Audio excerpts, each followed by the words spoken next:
Imagina que mañana por la mañana te despiertas, abres el móvil y la primera noticia que aparece dice esto: bloqueo naval de Estados Unidos en vigor. Irán amenaza con represalias. El precio del petróleo supera los $100.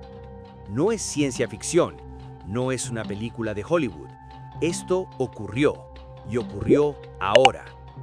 El 13 de abril de 2026, Estados Unidos de América impuso un bloqueo naval completo a todos los puertos iraníes, una operación militar sin precedentes modernos, una acción que los analistas ya comparan con las crisis más peligrosas de la Guerra Fría, y el mundo quedó en shock, porque en este momento, en el estrecho de Hormuz, una franja de agua de apenas 33 kilómetros de ancho en su punto más estrecho, está en juego el destino del 20% de todo el petróleo que el mundo consume.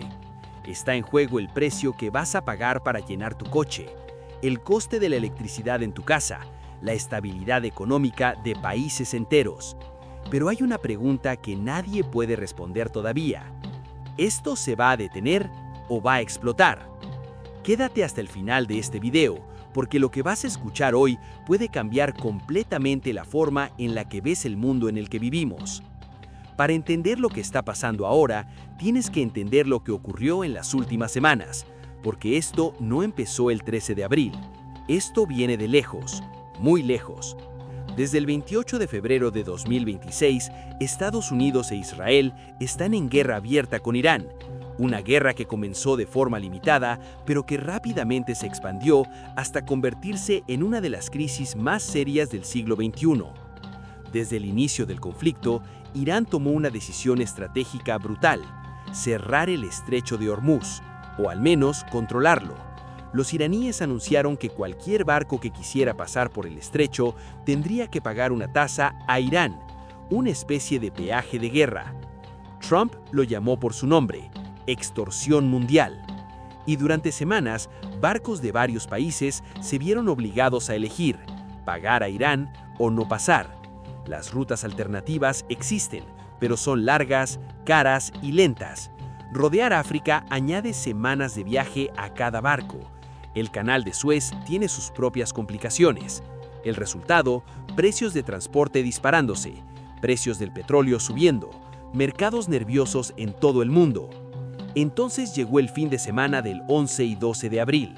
El vicepresidente estadounidense J.D. Vance viajó a Islamabad, en Pakistán, para sentarse a la mesa con representantes iraníes, las primeras conversaciones directas entre ambos países desde 2015, las más importantes desde la Revolución Islámica de 1979. Durante 21 horas, los equipos negociaron, el mundo esperó, y había esperanza. Algunos diplomáticos decían que un acuerdo estaba cerca, pero no hubo ningún acuerdo. El ministro de Asuntos Exteriores iraní dijo que cuando estaban cerca de alcanzar un entendimiento, los estadounidenses cambiaron las condiciones, plantearon lo que llamó exigencias maximalistas. Los iraníes sintieron que las posiciones cambiaban constantemente, como si el suelo se moviera bajo sus pies. Vance salió de Islamabad sin acuerdo, y antes de salir, dejó un mensaje claro: esta es nuestra propuesta final y la mejor. Veremos si Irán la acepta.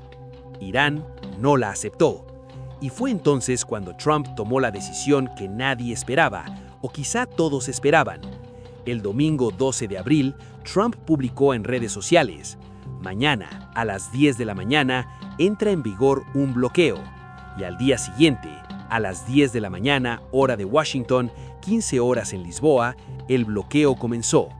El Comando Central de las Fuerzas Armadas de Estados Unidos emitió una advertencia clara: cualquier barco que entrara o saliera de puertos iraníes sin autorización estaría sujeto a intercepción, desvío y captura. El bloqueo cubría toda la costa iraní, el Golfo Pérsico, el Golfo de Omán y el Mar Arábigo al este del estrecho de Hormuz. Y Trump fue aún más lejos. En una publicación en redes sociales, advirtió que cualquier barco iraní que intentara interferir con el bloqueo sería, y uso sus palabras, eliminado inmediatamente. El bloqueo más audaz de Estados Unidos en décadas había comenzado. Ahora viene la parte que los expertos están analizando con máxima atención, porque una cosa es declarar un bloqueo, otra muy distinta es mantenerlo. Y Irán ya dejó claro lo que piensa de esto. Un portavoz militar iraní dijo, y estas palabras importan mucho, que si la seguridad de los puertos iraníes es amenazada, ningún puerto en el Golfo Pérsico y el Mar Arábigo estará seguro. Los analistas de seguridad están interpretando esta declaración de varias formas, y aquí entramos en el terreno de las hipótesis, de lo que podría pasar. Hipótesis 1. Ataques a puertos de países del Golfo. Irán tiene capacidad para atacar puertos en Emiratos Árabes Unidos, Qatar, Kuwait y Arabia Saudita, misiles balísticos, drones kamikaze, fuerzas proxy en varios países de la región. Si Teherán decide actuar, las consecuencias serían inmediatas. Dubái, uno de los más grandes centros comerciales del mundo, estaría en riesgo. El petróleo de Arabia Saudita, que abastece a medio planeta, podría haberse interrumpido. Los expertos advierten que esta sería la escalada más peligrosa del conflicto hasta ahora. Hipótesis 2. Lanchas de ataque rápido del IRGC. Irán perdió gran parte de su flota naval convencional en el conflicto. Trump afirmó que 158 barcos fueron destruidos, pero lo que aún tiene son las llamadas lanchas de ataque rápido, barcos pequeños, ágiles, capaces de atacar y desaparecer rápidamente. Analistas militares creen que podrían ser usadas para acosar a los barcos que intenten atravesar la zona del bloqueo, no necesariamente para hundirlos, sino para generar caos, para hacer el bloqueo impracticable. Hipótesis 3. Activación de minas. Irán colocó minas en el estrecho de Hormuz. Los británicos ya enviaron dragaminas a la región, uno de los pocos aportes militares del Reino Unido en este conflicto. Si Irán activa más minas o coloca nuevas, el tráfico marítimo se vuelve prácticamente imposible, incluso si el bloqueo se levanta técnicamente. Pero hay otra dimensión de esta escalada de la que pocos están hablando y que puede ser la más importante. China. China es el mayor importador de petróleo iraní del mundo. Con el bloqueo estadounidense, ese petróleo se detiene. China pierde una fuente vital de energía y China no se va a quedar callada. El portavoz del Ministerio de Asuntos Exteriores chino ya criticó el bloqueo, pidiendo a Irán y Estados Unidos que no reactiven la guerra. Pero los analistas creen que la verdadera presión china ocurrirá por debajo de la superficie, canales diplomáticos, presión económica o incluso movimientos navales en la región. Piensa en esto. Si China decide que sus intereses económicos exigen que el bloqueo estadounidense fracase, ¿qué herramientas tiene Pekín? Es una pregunta que estrategas en Washington, Londres, París y Berlín están haciendo ahora mismo, y no hay una respuesta fácil. Ahora tienes que entender algo fundamental.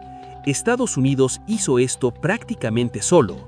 Trump dijo antes del bloqueo que otros países ayudarían, que los aliados estaban trabajando para impedir que Irán vendiera petróleo, pero cuando llegó el día y las cámaras del mundo entero apuntaban al estrecho de Hormuz, los aliados no aparecieron. El primer ministro británico Keir Starmer fue directo en una entrevista con la BBC. No estamos apoyando el bloqueo. Mi decisión fue muy clara. Independientemente de la presión, y hubo bastante, no vamos a ser arrastrados a la guerra.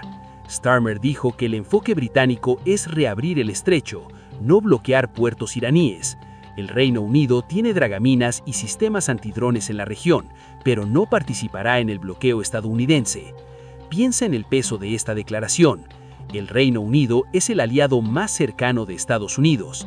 Es el país que fue a la guerra con los estadounidenses en Irak y Afganistán, pero esta vez Starmer dijo no. Alemania dijo no. Francia dijo no, y fue más allá. El presidente Emmanuel Macron no solo rechazó apoyar el bloqueo, sino que anunció que Francia y el Reino Unido coorganizarán una conferencia internacional para crear una misión multinacional pacífica con el objetivo de restaurar la libertad de navegación en el estrecho. Una misión que, atención, es completamente distinta al bloqueo estadounidense. La visión europea es abrir el estrecho mediante la diplomacia, no mediante fuerza militar unilateral. España fue aún más crítica. La ministra de Defensa española dijo que el bloqueo no tiene sentido. Lo calificó como otro episodio en esta espiral descendente. Turquía, miembro de la OTAN, pidió que el estrecho se abra lo antes posible mediante negociaciones, no mediante un bloqueo estadounidense. Y a esto se suma la crítica de la ONU. El jefe de la Agencia Marítima de Naciones Unidas fue absolutamente claro: ningún país tiene el derecho legal de prohibir el paso inocente o libertad de navegación en estrechos internacionales utilizados para tránsito internacional. En términos legales, esta es una declaración importante. El bloqueo estadounidense podría violar el derecho internacional del mar, y eso abre la puerta a disputas legales que podrían durar décadas. Pero quizá el momento más sorprendente de esta crisis fue otro: el Papa. El Papa Leo XIV, el primer papa estadounidense de la historia, había estado llamando repetidamente a la paz, a la reconciliación, al diálogo. Y Trump respondió. En redes sociales, llamó al Papa débil en el crimen